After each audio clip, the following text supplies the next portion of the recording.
Hello everyone and welcome to the Orchid Hut. My name is Dana and today's video will be about watering orchids. But it's not going to be your typical watering orchids video. This video is going to be based on a bit more intuition. And the intuition is about noticing what your orchids are doing, how they're growing, and whether or not they actually need water, and if they do, what kind of water might be best for them. So as you, I guess, become more advanced in growing orchids, you can get into some topics like pH level and different types of water, different fertilizers, total dissolved solids, and a lot of other complicated topics involving watering. But if you're just starting out with orchids, and you've been using tap water and some basic orchid fertilizer, this video might help you take the next steps to improve your watering skills so that your orchids will perform better, grow better, and bloom better for you. So that's the technique that I'm going to be sharing with you today. It's a bit more of an intuitive approach. So you'll see on the camera 3-gallon jugs of water, and I'm going to be looking at my orchids today and deciding if to water them, and if I do, what would I be watering them with. There are 3 different types of water in each of these jugs. So let's start on the right hand side. This is just plain water in this jug, and I have a P written on the cap so that I don't get it confused with the other jugs. This could be tap water if you use tap water. It could be rainwater if you use rainwater. It could be reverse osmosis water if you're already using that. So this is just plain water, no fertilizer, no additives. The second jug contains water with a tiny bit of weak bloom boosting fertilizer for orchids. Now it's doesn't really change the color of the water because I've used such a small amount, but I've put a B on the top of this jug to remind me that this has the bloom booster in it. And then the third jug is my typical CalMag fertilizer that I use just during the growing season. Every once in a while I might put just a drop of Super Thrive in it. And this water is a little bit blue because the CalMag changes the color of the water to blue, so I really don't need a label for this one.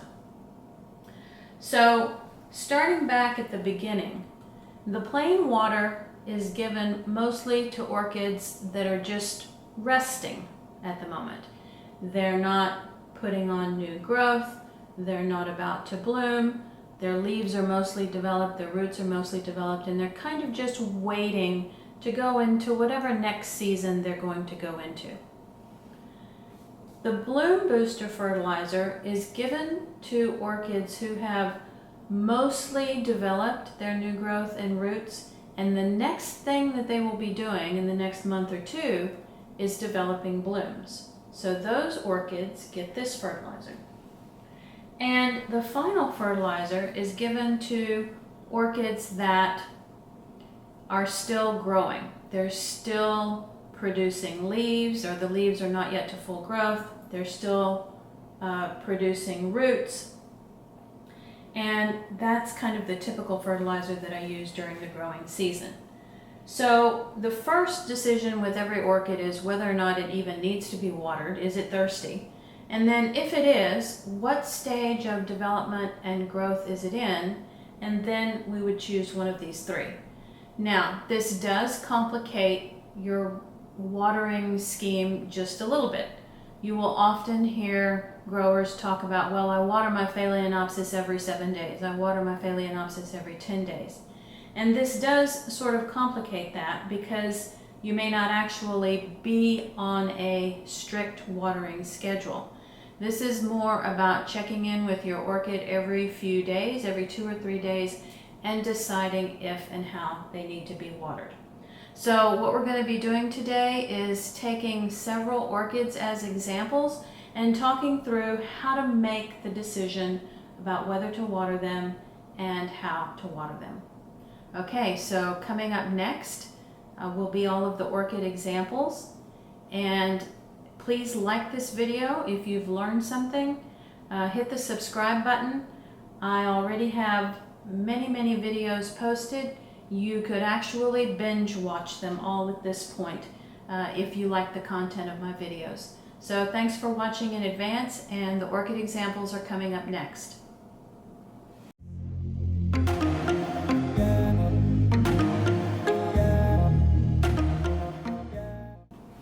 Okay, so this is our first orchid example for the watering video today.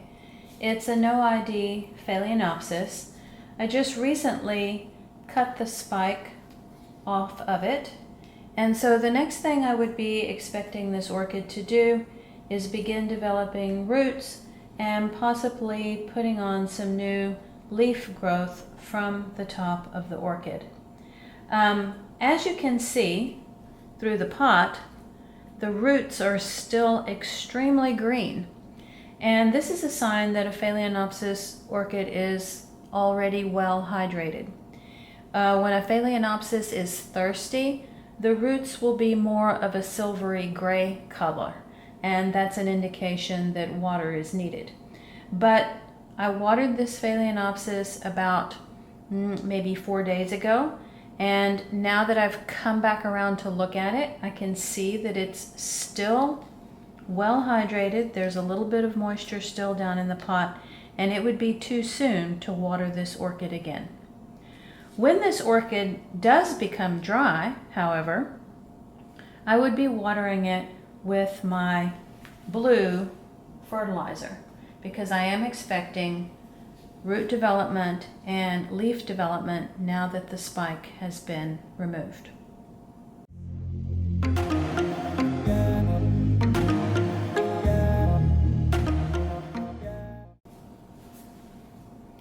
Okay, the next orchid example is actually one of my outdoor orchids, and I do water my outdoor orchids the same way, with the same technique that I use on the orchids that I have in my kitchen bay window. This one grows outside. It's currently blooming, and prior to blooming, it grew these two new fans, and it developed some new root growth in the region where the new fans developed. So this orchid has kind of already done its thing for the year. It has produced new growth, it has produced new roots, and it has also produced these gorgeous Tolumnia blooms. So this orchid, when it's dry, is just going to be getting plain water until it goes into its next season of growth. There's really no reason to give it bloom booster. It's already bloomed. There's no reason to give it CalMag growing fertilizer, because it has already done that for this year. So this orchid is now going to be going into its resting period and will only be getting plain water when it's dry.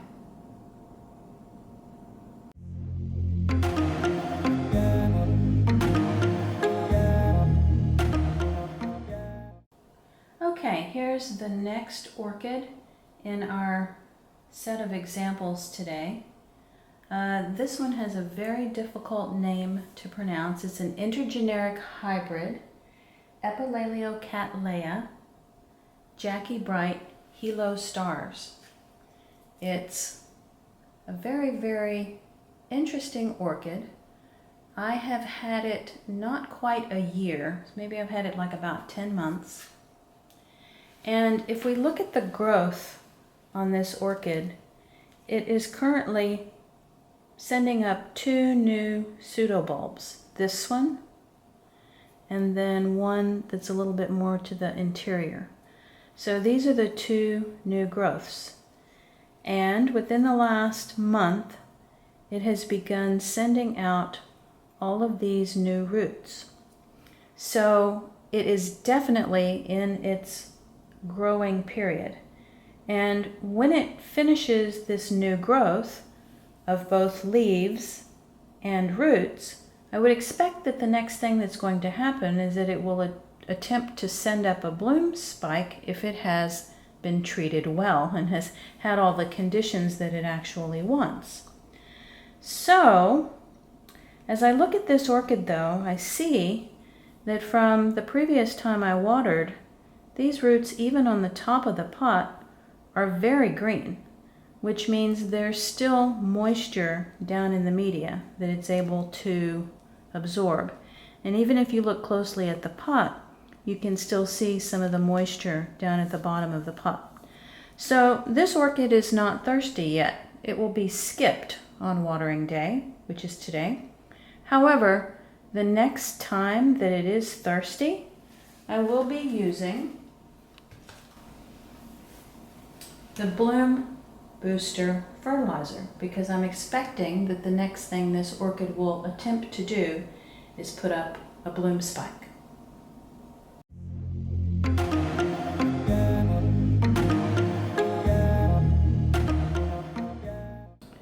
Okay, next orchid for our example today on watering day. Again, I've had this orchid for about a year, maybe not quite a year, and it's a Brassia, little stars, Yasuji Takasaki. And this one is a little bit of a judgment call. When this orchid arrived to me about 10 months ago, it bloomed, and this was the bloom spike from last year. This year, the orchid only put up this one new growth, and then there's another tiny one coming from the base right here. So it sort of bloomed this time last year, but of course it was in a different environment, and it's still adjusting to my environment. And I'm unable to tell whether this new growth is going to have a bloom spike right here. It's a little bit questionable. And then of course, this is new growth, and all of these roots at the top of the media are relatively new growths. So I look down in the pot, it looks dry, none of the roots are really green, and the media looks dry. So this orchid is thirsty, but what should I give it? Should I give it plain water? Should I give it a little bit of bloom booster in the hopes that that might develop a spike? Should I just give it regular growing fertilizer to further develop the roots? And this is the decision that I would make on this orchid. It doesn't particularly have a strong root system. You see a few in the pot right here, and some in the pot right there, and all of these new roots are trying to work their way down. I think for this orchid I would focus on developing it as a stronger plant versus trying to produce a bloom at this point. And this little growth right here needs growing fertilizer. So this orchid is thirsty. I want to continue making it a stronger plant rather than focus on blooming. So I would be giving this orchid some of the blue CalMag fertilizer to accomplish the goals that I have for this particular plant.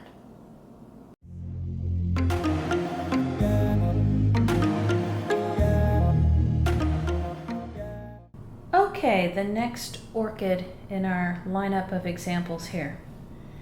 This one is a Brassavola nodosa.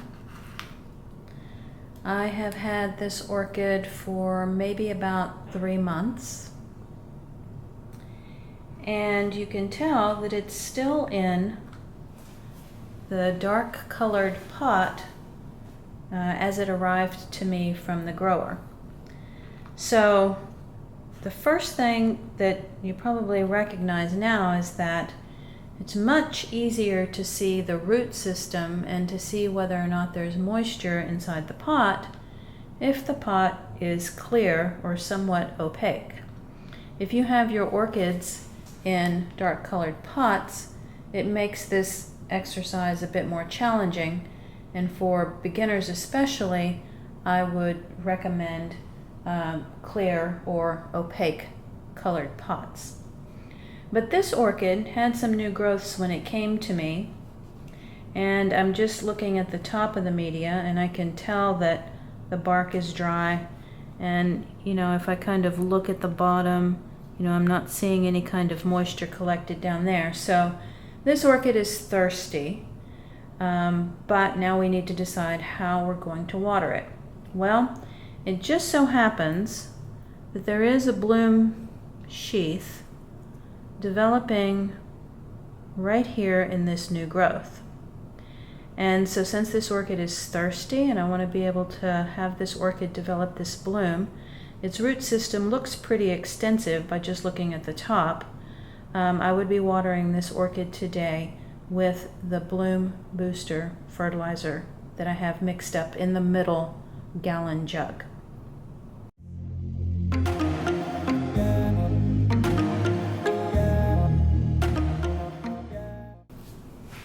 Okay, next orchid example.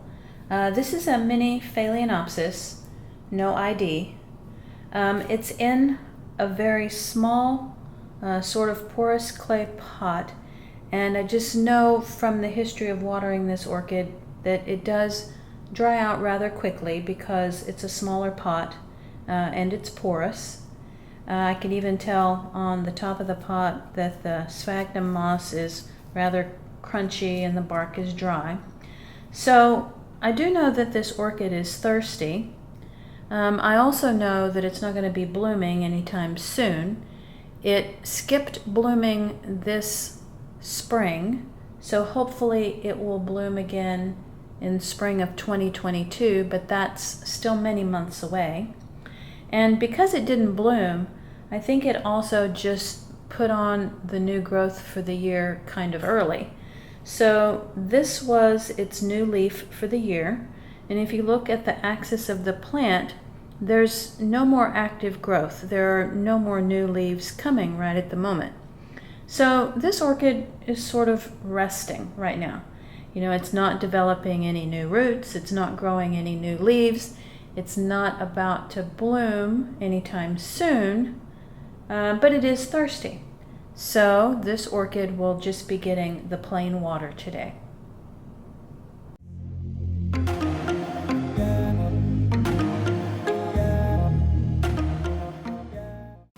Okay, this is my final orchid example today for our watering video. This is Phalaenopsis minimark. And you can tell by looking inside the pot that the media is dry. It doesn't have very many roots up against the pot because it is a small orchid, but I can see that the moss inside the pot is dry. So I will be watering this one today, and at first glance it looks a lot like the previous orchid. Not a lot of roots growing, no new leaves developing from the axis of the plant. So, it's probably resting. Let's just give it plain water. But wait, I'm so excited. This minimark has its very first bloom spike. So it is attempting to bloom. So in order to encourage that along right now, I will be giving it a little bit of the bloom booster fertilizer.